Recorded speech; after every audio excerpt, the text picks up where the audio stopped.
Good morning everyone, my name is Shivani and welcome to Anant IAS. और आज 14 फरवरी है। आप सभी को वैलेंटाइंस की विशेष मेरी तरफ से, जो मनाते हैं जो नहीं मनाते हैं सभी को। और आज 14 है, पर ये कल का न्यूज एनालिसिस मैं आपके साथ शेयर कर रही हूँ। इसके बाद दो और वीडियोस आएंगे जिसमें एडिटोरियल आज का 14 का और न्यूज एनालिसिस में आपके साथ शेयर करूंगी। ड्यू टू नेक कंजेशन मैं कल इसको पोस्ट नहीं कर पाई थी।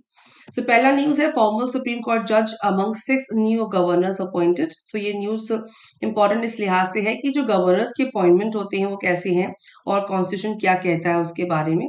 इन सारे अपॉइंटमेंट्स में से एक अपॉइंटमेंट जिनका नाम है justice S Abdul Nazeer retired है, जिनका नाम बड़े बड़े वर्डिक्स में उनका नाम आया। He was part of constitution benches which delivers judgement on issues such as demonetisation और reservation for Marathas, Ayodhya land dispute, triple तलाक और राइट टू प्रिवेसी। ऐसे बड़े बड़े वर्डिक्स में इनका रोल रहा है और ये आंध्र प्रदेश के गवर्नर अपॉइंट किए गए हैं। बट बाकी सारे नाम आपसे यूपीएससी प्री या मेंस में नहीं पूछे जाएंगे, बट इनका प्रोसीजर पूछा जा सकता है। गवर्नर का अपॉइंटमेंट कैसे होता है? आर्टिकल 153 कहता है कि किसी हर एक स्टेट का एक एक गवर्नर होगा और साथ ही साथ और ऐसा कोई भी आर्टिकल इस बात को प्रिवेंट नहीं करता कि वो सेम पर्सन एक से ज्यादा स्टेट्स का गवर्नर हो सकता है। ठीक है, article 153 and amendment 1956। Now article 155 कहता है कि governor of a state shall be appointed by the president bye warrant under his hand and seal. ठीक है, अपॉइंटमेंट गवर्नर के द्वारा होगा। आर्टिकल 156 की shall hold office during the pleasure of the president. 56 कहता है, 156 कहता है कि प्रेसिडेंट के प्लेजर तक के होने तक, pleasure during the pleasure of the president, but this his normal term of office will be 5 years। मतलब वो अपना ऑफिस होल्ड करेंगे गवर्नर प्रेसिडेंट के प्लेजर तक, लेकिन उनका नॉर्मल टेन्योर है वो 5 years का होता है और ये कम भी किया जा सकता है as per president's order. Now, since the President act on the aid and advice of the Prime Minister and Union Council of Ministers, in effect, the governor is appointed and removed by the central government। ठीक है, क्योंकि सारा जो दारोमदार है वो president का है, सारी अथॉरिटी वहां से आती है, तो उनको रिमूव भी किया जा सकता है सेंट्रल गवर्नमेंट के द्वारा। और जो प्रेसिडेंट से अगर आप कंपेयर करें कि प्रेसिडेंट की पावर्स और गवर्नर्स की पावर्स कहीं ना कहीं सिमिलर हैं। So since the president act on the aid and advice of the prime minister and the union council of minister, तो अगर सेंट्रल गवर्नमेंट चाहे तो उस गवर्नर को वहां से हटाया भी जा सकता है। और सेम बात गवर्नर के लिए भी आती है कि the position of the governor is invested as an political head who must act on the advice of council of ministers of the state. ठीक है, so council of minister of the state पे काम करेगा, की advice पे काम करेगा governor. और सेम चीज प्रेसिडेंट के लिए भी है कि वो यूनियन काउंसिल ऑफ मिनिस्टर्स की एडवाइस पे काम करेगा। ठीक है, नाउ एक आर्टिकल 157-58 कहता है कि क्वालिफिकेशन क्या हो कि 35 साल उम्र होनी चाहिए, कंप्लीट हो चुकी हो और भारत का सिटीजन हो, ये रिक्वायरमेंट है। Governor should not be a member of parliament और state legislature and must not hold any other office of profit, ये भी रिक्वायरमेंट है। ठीक है, नाउ ये जो डिस्कशन हुआ है डॉक्टर फैजान मुस्तफा से डिस्कशन हुआ है इंडियन एक्सप्रेस का, उसका ये आर्टिकल का एक पार्ट है, काफी इंफॉर्मेटिव, जो मैंने आपके साथ शेयर किया। और समय के साथ ऐसे रिलेशन रखते रहे हैं कि जो गवर्नर्स होते हैं वो एजेंट्स ऑफ सेंटर होते हैं, सेंटर के एजेंट माने जाते हैं क्योंकि उनका अपॉइंटमेंट सेंट्रल गवर्नमेंट की तरफ से होता है। बट कुछ ऐसी चीजें भी हुई हैं पीछे जिनको वो traditionally being guided by respect of each others boundaries, इसमें कह रहे हैं कि कोई भी संविधान में ऐसे कोई भी प्रावधान नहीं है जहां कहा जाए कि अगर डिफरेंस ऑफ ओपिनियन है गवर्नर और स्टेट के बीच तो उनको पब्लिकली इंगेज हो जाना चाहिए, ऐसा कहीं नहीं लिखा हुआ है। और जैसा कि पहले कुछ एग्जांपल्स आए हैं, जैसे कि हमारे राज्यसभा चेयरमैन है जगदीप धनखड़ साहब, उन्होंने कहा आर एन रवि का नाम आता, तमिलनाडु जो गवर्नर है, आर ए मोहम्मद खान। कुछ ऐसी चीजें हुई हैं पास में जिसमें ऐसा डिस्प्यूट सामने आए हैं जहां पे स्टेट और गवर्नर के बीच का डिफरेंस ऑफ ओपिनियन दिखाई दिया है, क्योंकि कहीं ना कहीं ऐसा माना जाता है कि governors are agent of centre और कहीं कहीं पे ओपिनियन डिफरेंस होता है। लेकिन संविधान ऐसा कहीं नहीं कहता कि अगर गवर्नर को कहीं ना कहीं डिफरेंस ऑफ ओपिनियन है स्टेट से तो वो पब्लिकली एंगेज हो जाए और सामने आ जाए और लड़ाई शुरू हो जाए, ऐसा कहीं नहीं कहता हमारा संविधान। और हम जो संविधान की और साथ ही साथ जो पार्लियामेंट की परंपराएं हैं या स्टेट लेजिस्लेचर की जो परंपराएं हैं उनको फॉलो करना चाहिए एज ए गवर्नर को भी और स्टेट गवर्नमेंट को भी ना। उसके बाद फ्रिक्शंस क्यों होते हैं? फ्रिक्शन उन्होंने कहा कि फ्रिक्शन इसलिए होते हैं क्योंकि क्योंकि पॉलिटिकल अपॉइंटीज होते हैं, because governors are political appointees, that is the reason. उनको ऐसा लगता है कि कहीं ना कहीं उनके बीच में जो थॉट प्रोसेस है वो अलग हो सकता है, होता है, लेकिन फिर भी क्योंकि ये चीजें सामने आती हैं, इस वजह से कभी कभी फ्रिक्शंस होते हैं। The constituent assembly envisages governor to be a political, but politicians become governors and then resign to fight elections. और क्या होता है कि कभी कभी ऐसा भी हुआ है कि जो पॉलिटिशियंस होते हैं गवर्नर बनते हैं, then resign to fight election, और इलेक्शन फाइट करने के लिए रिजाइन भी करते हैं। सो इस तरह की चीजें कभी कभी आती है, तो आपको पता होना चाहिए कि गवर्नर जो है पॉलिटिकल अपॉइंटीज होते हैं, इस वजह से फिक्शन के कारण बनते हैं। ऐसा प्री पूछा जा भी सकता है, कोई बड़ी बात नहीं है आपकी ओपिनियन जानने के लिए, क्योंकि प्री होता है यूपीएससी का, वो क्वालिफायर होता है, मतलब आपकी क्वालिटी को देखा जाता है कि आपके अंदर क्या क्वालिटी है, पोटेंशियल है, और जो मेंस है वो क्वांटिटी पर डिपेंड करता है। ठीक है, नेक्स्ट न्यूज है, Maharshi Dayanand remove evils falsely attributed to religion. Modi साहब ने कहा कि जो महर्षि दयानंद सरस्वती जी की, क्योंकि हम लोग 200 साल उनकी बर्थ एनिवर्सरी के 200 साल कंप्लीट कर रहे हैं, तो उनको गुजरात में एक सम्मान पत्र दिया गया और वहां पर उन्होंने इस बात को हाईलाइट किया। तो थोड़ा सा हम उनके बारे में जान लेते हैं। महर्षि दयानंद सरस्वती जी का जन्म 1824 में टंकारा गुजरात में हुआ। 12 फरवरी की तारीख थी। और साथ ही साथ उनका बेसिक जो नाम था, पुराना अर्लियर जो नाम था, वो मूल शंकर तिवारी था। ठीक है, साथ ही साथ उनकी जो व्यूज हैं उनको पब्लिश हुए सत्यार्थ प्रकाश में, हम जानते भी द ट्रू एक्सपोजिशन। ठीक है, उसके साथ सोसाइटी में उनका कंट्रीब्यूशन रहा है कि आर्य समाज के संस्थापक रहे, और उन्होंने जो वेदों की इंपॉर्टेंस को दोबारा हम सबके सामने रखा। और first Arya Samaj unit was formally set up by him at Mumbai, then Bombay, 1875 में, and later headquarters of the Samaj were established at Lahore. ठीक है, उसके बाद जो उनका और कंट्रीब्यूशन है, जिसमें बैक टू वेदास को, वेदों की और लौटो का जो श्लोक है वो उन्होंने दिया, जिसमें उन्होंने वेदों की इंपॉर्टेंस को आगे रखा। उसके साथ ही साथ कई सारी चीजें जो है, जो वैदिक नोशन में जो चतुर्वर्ण सिस्टम है, उसके बारे में उन्होंने, in which a person was not born in any caste, इस बात को हाईलाइट किया कि कोई कास्ट में कोई व्यक्ति बॉर्न नहीं होता। जो ब्राह्मण, क्षत्रिय, वैश्य और शूद्र जो जो सिस्टम है, वो उनके काम करने या उनकी ऑक्यूपेशन से होता है, ना कि उनके जन्म लेने के आधार पे। इस बात को उन्होंने हाईलाइट किया। Then contribution to the education system में डीएवी या दयानंद एंग्लो वैदिक स्कूल्स को उन्होंने 1886 में एग्जिस्टेंस में लाए, to realise the vision of Swami Dayanand Saraswati. उनको लाया गया, सॉरी, इस कॉलेज को एग्जिस्टेंस में लाया गया, स्कूल को, उनके विजन के आधार पे। And he introduced a complete overall of the education system and is often considered as one of the visionaries of modern India. ठीक है, सो मॉडर्न इंडिया के इतिहास में आप इनको पढ़िए, प्री में पूछा जा सकता है, पूरी पॉसिबिलिटी है। और आर्य समाज क्या है? Arya Samaj is aims to reestablish the Vedas, the earliest Hindu scriptures as reveals truth. ठीक है, ऑलराइट, इसके साथ ही साथ कुछ और चीजें उन्होंने करी। द समाज जो आर्य समाज है, वो अपोज करता है वर्शिप ऑफ मूर्तिज, इमेजेस, एनिमल सैक्रिफाइस, श्रद्धा, मतलब rituals on behalf of ancestors, basing, sorry, श्रद्धा नहीं होगा, ये श्राद्ध होगा, आई गेस श्राद्ध है। Basing caste upon birth rather than upon merit, और आप कास्ट की जगह उनकी मेरिट्स के आधार पर किसी इंसान को आप समझिए या उनकी मेरिट्स को आगे लेकर के आइए। अनटचेबिलिटी और चाइल्ड मैरिज को भी वो अपोज करता है। Pilgrimages, priestly craft and temple of offerings, इन सारी चीजों को जो है आर्य समाज अपोज करता है। तो ये चीजें दिमाग में रखिएगा, और इसमें और भी चीजें हैं जो उन्होंने करी, आपके प्री के लिहाज से इंपॉर्टेंट होती हैं। Okay, now minor mineral sector in Orissa riddled with illegalities. तो एक सवाल, जैसे कि आप जानते हैं कि पार्लियामेंट का सेशन चल रहा है, उसमें कई सवाल उठ रहे हैं, उसके ऊपर आर्टिकल भी छप रहे हैं।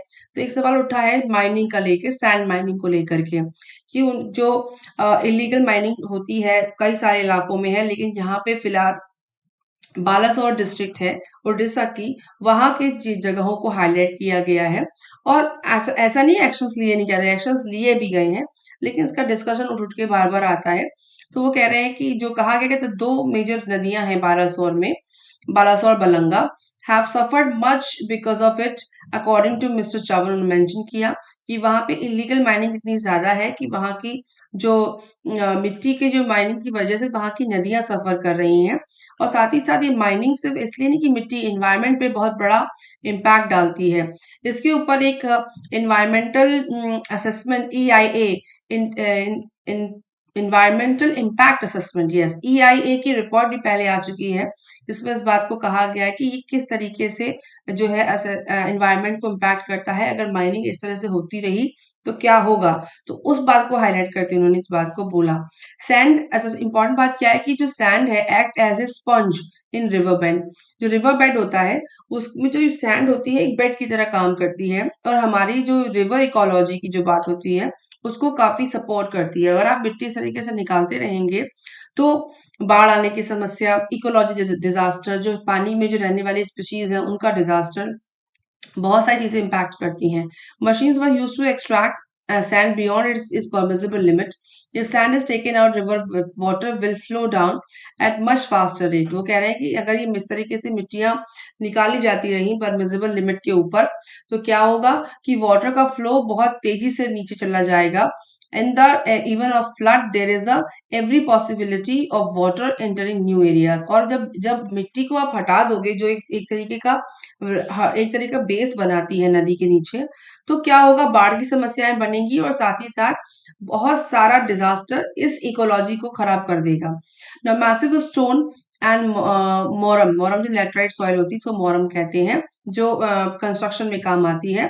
Queries were notice in 12 blocks of Balasore, और बालासोर के 12 ब्लॉक्स में मोरम निकालने में, और साथ ही साथ जो मैसिव स्टोन जो वहां से निकाले जाते हैं कंस्ट्रक्शन पर्पज से, वहां की 12 ब्लॉक्स को धीमे धीमे खत्म कर रहे हैं। और वहां की जो एक्सट्रैक्शन, जो मिनरल एक्सट्रैक्शन है और साथ ही साथ जो स्टैंड एक्सट्रैक्शन है, ये वहां की इकोलॉजी को इम्पैक्ट कर रहा है, तो उसको उन्होंने हाईलाइट किया। और इलीगल तो ये है ही। तो समझने वाली बात यहाँ पे ये है कि इंटरवेंशन से क्या क्या होता है। डायरेक्ट इम्पैक्ट क्या होते हैं कि लॉस ऑफ हैबिटेट, जो वहां का रिवर हैबिटेट है वो खत्म होता है अगर सैंड माइनिंग होती है, वहां के ग्रेवल स्टोन्स को निकाल लिया जाता है। फिर क्या है, अगर आप रिमूव करेंगे फ्लड प्लेन को, फ्लड प्लेन्स का रिमूवल होता है और ग्रेवल बेड्स खत्म हो जाते हैं। जैसे मैंने कहा, अगर आप इन सबको हटा देंगे तो उससे क्या होगा कि जो आसपास की जो पानी से जुड़ी हुई स्पीशीज है और वाटर सिस्टम है, कार्बन सिस्टम है, वो सब डिमोलिश होता है। साथ ही साथ फ्लड की सिचुएशन बढ़ती है, और जो नदी का जो लेवल है वो भी एक्सपोजर, वो उसका जो एक्सपोजर है वो भी खत्म हो जाता है ना। Physical change to river system, और रिवर सिस्टम के में भी फिजिकल चेंज आता है जो डायरेक्ट इम्पैक्ट है। इनडायरेक्ट इम्पैक्ट क्या है, change to habitats due to channel and sediment grain size changes, और सेडिमेंट के जो ग्रेन साइज है वो बदलते हैं, हैबिटेट जो है वो खराब होता है, वाटर क्वालिटी खराब होती है।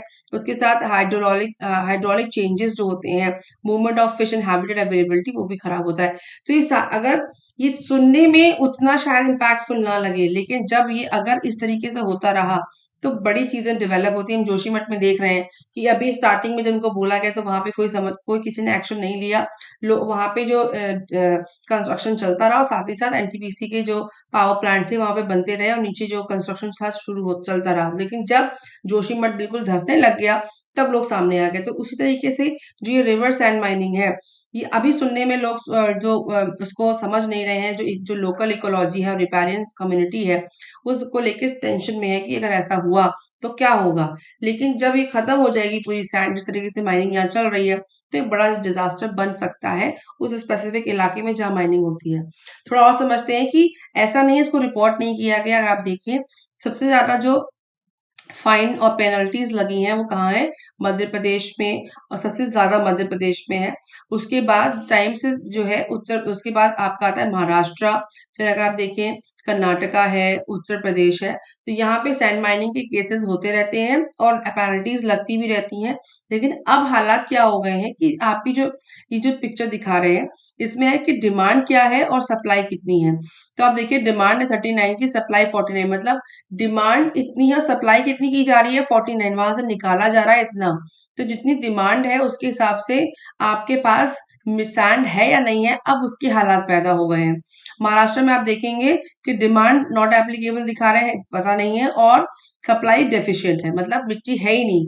उसके बाद अगर आप देखें कि दूसरे स्टेट्स में डिमांड 45 है और उत्तर प्रदेश में 18, उत्तराखंड में 59 है, तो यहाँ सफिशिएंट दिखा रहा है कि ठीक है सैंड है।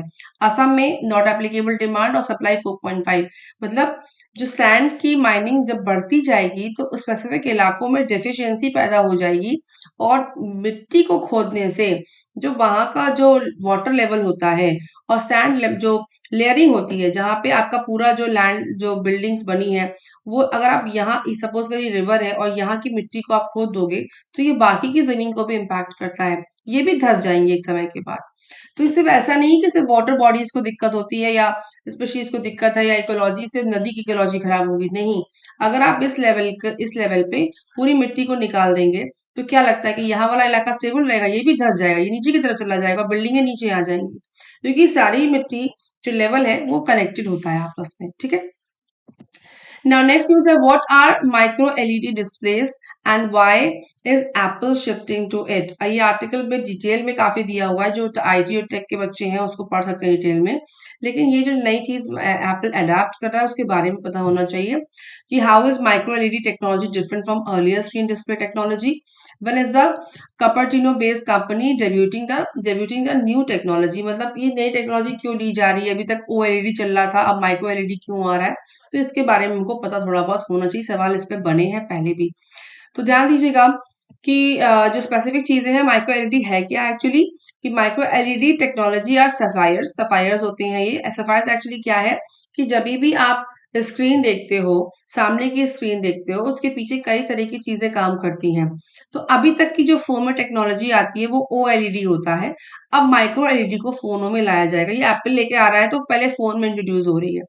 तो आप देखो कि सामने की स्क्रीन के पीछे इसमें इनकैप्सुलेशन, इलेक्ट्रोड, एसटीएल, इलेक्ट्रोड और सबस्ट्रेट्स, ये सारी चीजें इसमें ओएलईडी में होती थी।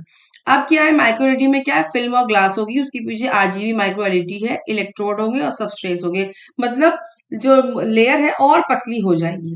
ठीक है। जो उसकी जो मोटाप आप देख रहे हो, ये बात थोड़ी टीएफटी में थोड़ा और, टीएफटी एक और टेक्नोलॉजी होती है, टीवी में यूज होती है, टीवी टेलीविजन में यूज होती है, जिसके पीछे लिक्विड सब्सटेंस होता है। तो उसको वो अलग चीज है। लेकिन ओएलईडी क्या है, इसके पीछे जो थिकनेस थी उसको और कम किया जाएगा। इससे क्या होगा, ट्रिगर्ड बाय इलेक्ट्रिक करंट, जो इलेक्ट्रिक करंट से ट्रिगर होता था OLED, can emit light in various colours by mixing red, blue and green light. ठीक है। From its organic thin film which is more vivid than common LED screen. तो अभी तक जो LCD screens यूज होती थी उससे ज्यादा एफिशिएंट है, ऑफ कोर्स अभी ला रहे हैं, वो एलईडी था।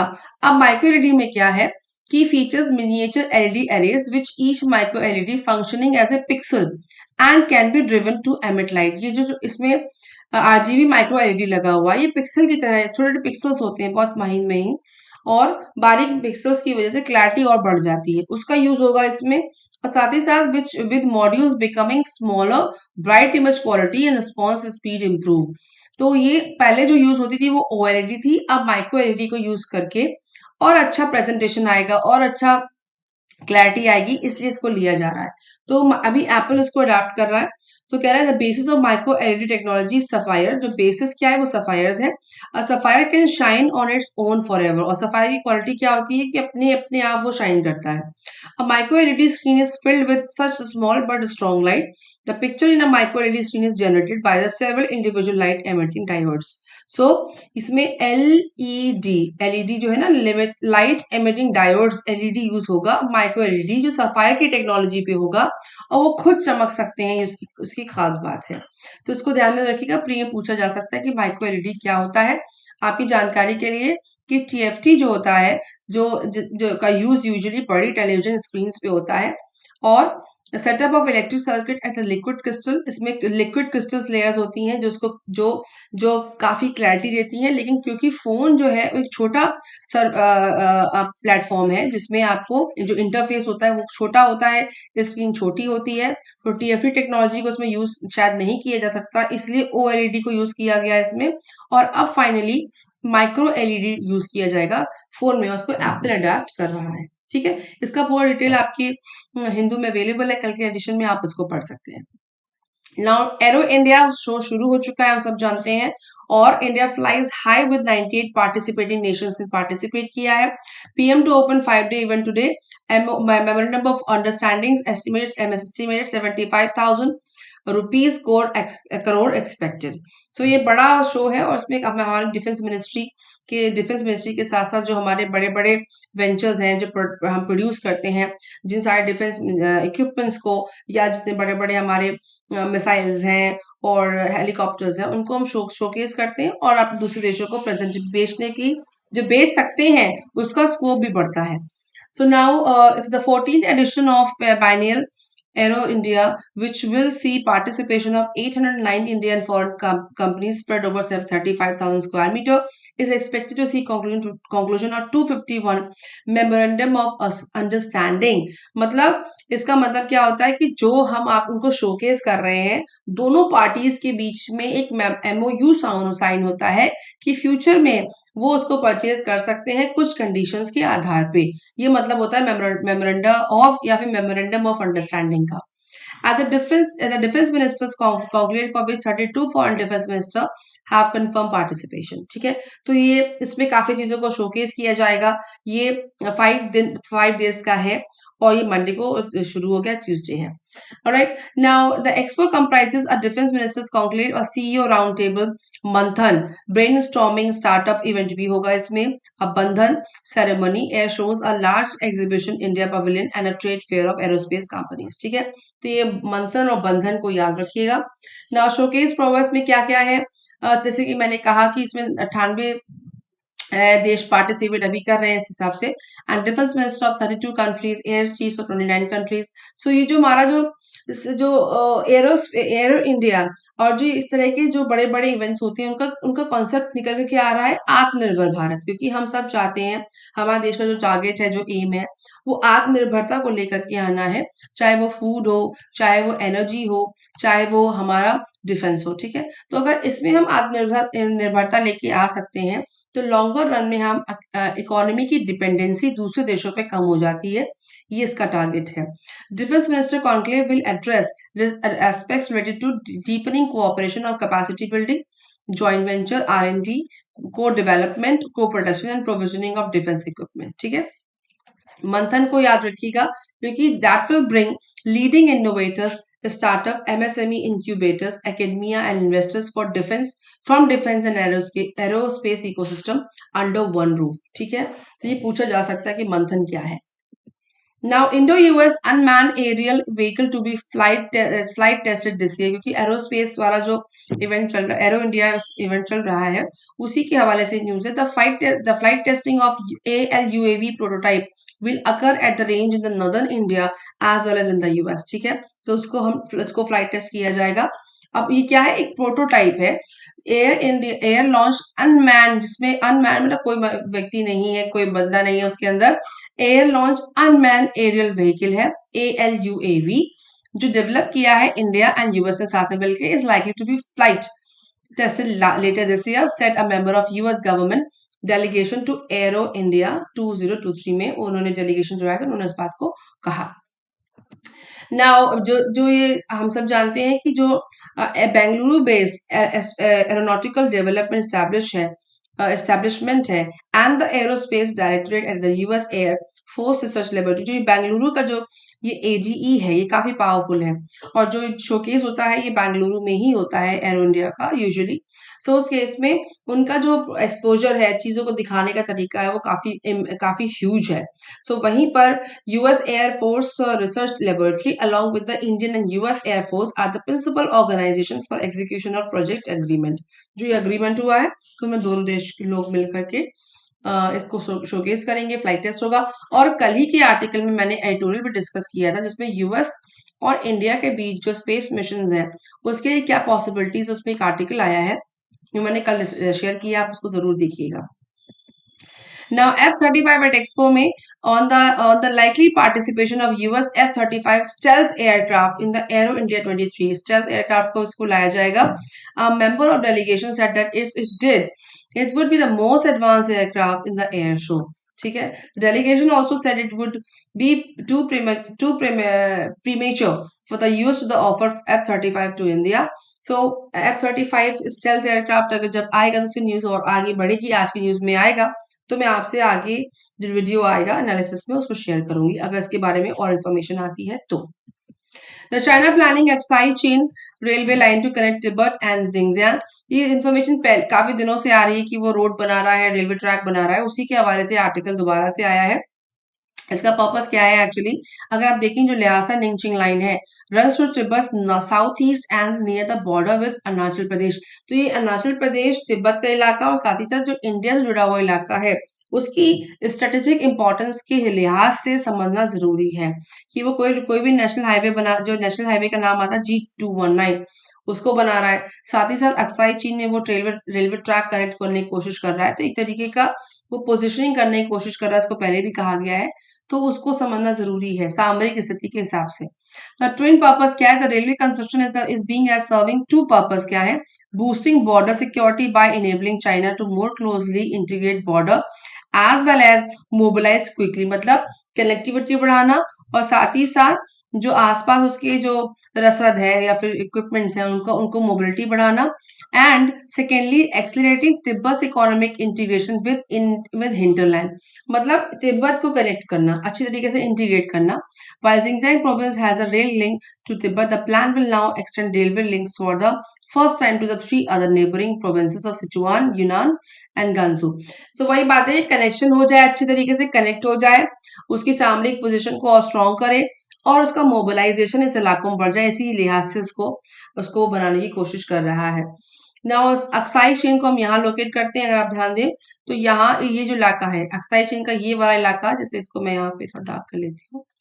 हाँ, अब अगर आप देखो यहाँ से शुरू करते हैं अक्साई चेन, ये ऐसे ये पूरा इलाका, अगर आप देखें नेपाल के बॉर्डर को सिर्फ यहाँ, नेपाल को अगर एग्जीक्यूट हटा दें और भूटान, तो इंडिया का बड़ा बॉर्डर यहाँ पर यहाँ तक कनेक्ट करता है। और ये जैसे कि कह रहा है कि जो रेलवे ट्रैक है वो अरुणाचल प्रदेश तक का कनेक्शन बना सकता है। तो ये हमारे लिए भी समझने वाली चीजें हैं कि वो क्या क्या बना रहा है, क्योंकि हम भी इन बॉर्डर्स पे हम ब्रिज बना रहे हैं। अभी कुछ दिन पहले न्यूज आई थी, हम भी रेलवे ट्रैक्स बना रहे हैं और वो चाइना यहाँ पे मॉडल विलेजेस भी बना रहा है। तो सामरिक स्थिति के हिसाब से ये हमारे लिए समझना जरूरी है कि वो क्या क्या एस्टेब्लिशमेंट बॉर्डर पे करता है। Now next news है, after two Downing US jet shoots down new misery object over Canada. और कनाडा के ऊपर भी उन्होंने यूएस जेट ने शूट किया है कोई new, not misery, mystery object over Canada को शूट डाउन किया है। इसकी न्यूज आई है कि वो शायद चाइना का हो सकता है, शायद नहीं भी हो सकता है, बट स्टिल अभी फिलहाल के लिए ड्रामेटिक हो रहा है कि अब कनाडा के ऊपर भी कोई मिस्ट्री ऑब्जेक्ट था, पहले यूएस के ऊपर बलून था, स्पाई बलून था चाइना का। तो देखने वाली बात होगी कि एक्चुअली ये हो क्या रहा है। तो इसके उसके ऊपर कुछ डिस्कशन अभी आएगा, उसको हम आगे लेके जाएंगे, ठीक है। नाउ अभी जो इसके बाद न्यूजीलैंड में एक साइक्लोन इवॉल्व हो रहा है, दैट इज गैब्रियल। और न्यूजीलैंड पीएम ने asked citizens to be prepared for cyclone Gabriel. उसके लिहाज से साइक्लोन क्या होता है? Cyclone is formed when the warm moist air rises upward over the ocean, ठीक है। जो गर्म पानी का जो मोशन है वो, माय मिस्टेक, जो मॉइस्ट एयर का जो मोशन है वो अपवर्ड ओशन ओवर की तरफ जाता है और नीचे का जो इलाका है वो लो प्रेशर क्रिएट करता है। और जब ये सर्कुलर मोशन में होता है तो उसको साइक्लोन कहते हैं। इसको पिक्चर समझेंगे हम यहाँ पर। ट्रॉपिकल साइक्लोन है, ऑल्दो ये ट्रॉपिकल साइक्लोन थोड़ा एक्स्ट्रा ट्रॉपिकल साइक्लोन, अगर आप देखें कि न्यूजीलैंड हमारा यहाँ पड़ता है, तो ट्रॉपिकल जो इक्वेटर है वो यहाँ के आसपास का इलाका है। लेकिन फिर भी क्योंकि ये जो साइक्लोन है इसको कहते हैं एक्स्ट्रा ट्रॉपिकल साइक्लोन, क्योंकि ट्रॉपिकल इलाके में न्यूजीलैंड नहीं आता है। तो ट्रॉपिकल साइक्लोन को समझ लेते हैं कि ट्रोपोस्फियर में हो रहा है सब कुछ। आप देखिए लार्ज वार्म ओशन वाटर, जो पानी गर्म हुआ, तापमान बढ़ा, पानी का जो तापमान है वो भी बढ़ गया। यहाँ पे लो प्रेशर की वजह, लो प्रेशर तब जब गर्म हवा, जो वार्म मॉइस्ट एयर है, ऊपर की तरफ उठी तो यहाँ लो प्रेशर क्रिएट हुआ। उसके साथ जो जब ये वार्म एयर ऊपर उठी, ठंडी हवा नीचे आ रही है, यहाँ जगह लेती है और वार्म जो एयर है ऊपर की तरफ, तो एक साइकिल क्रिएट हो जाता है। और साइकिल क्रिएट होने की वजह से सेंटर में आई बन जाती है। तो जब ये सर्कुलेशन में एक तरीके का साइक्लिकल मोशन बन जाता है, जहाँ पे गर्म हवा ऊपर जा रही है और उसकी जगह ठंडी हवा ले रही है। और ये जो मोशन है, जो इस सेंटर में आई के ऊपर एक सर्कल बन जाता है, that is counter clockwise motion, जिसे ट्रॉपिकल साइक्लोन का नाम देते हैं। और होता क्या है कि subsiding warm air descending cool water, तो कूल एयर, तो जब गर्म हवा ऊपर की तरफ उठ रही है तो इसकी जगह ठंडी हवा लेती है और ये एक साइकिल की तरह मोशन चालू हो जाता है। इसके सेंटर में एक आई बनती है और उसके ऊपर एक सर्कल जो क्रिएट होता है वो साइक्लोन की तरह दिखता है। बड़ा मूवमेंट है हवा का और बड़ी तूफानी हवा का एक मूवमेंट चालू हो जाता है और इसका मोशन होता है काउंटर क्लॉकवाइज, एंटी क्लॉकवाइज भी होता है, बट काउंटर क्लॉकवाइज यहाँ पे दिखाया है मैंने आपको।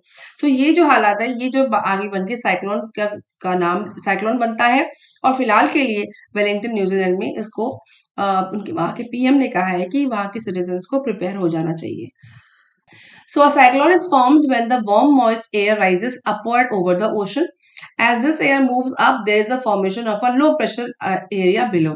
Now the low pressure area is filled with the high pressure air from the surroundings. Again, the next patch of cool air gets warm and moist over the ocean, moving upward. ये definition है cyclone की, प्रिय पूछा जा सकता है, इसको आपको रेडी होना चाहिए। ऑलराइट, और जैसे कि हमें पता है कि जो न्यूजीलैंड है वो ट्रॉपिकल एरिया में नहीं आता है, उसको एक्स्ट्रा ट्रॉपिकल नाम दिया गया है, एक्स्ट्रा ट्रॉपिकल साइक्लोन नाम दिया गया है गैब्रियल। हमारा आज का ये था हमारा कल का न्यूज एनालिसिस और मिलेंगे आपसे कुछ देर के बाद नेक्स्ट वीडियो में।